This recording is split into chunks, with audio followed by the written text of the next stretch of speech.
guys, nadaanan ko itong dalawa dito na mag-asawa na kumakain. Naawa ko na wala silang mga bahay, dito lang sila sa kalsada tumitira. Yan sila guys bibigyan ko sila ng pangkain nila, kawawa naman sila guys.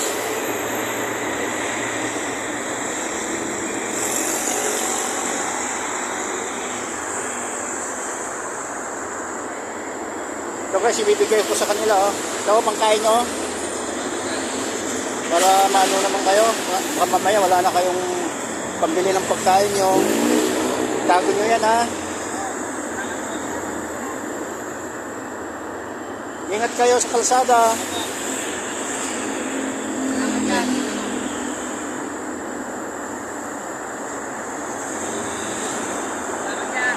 Okay, salamat.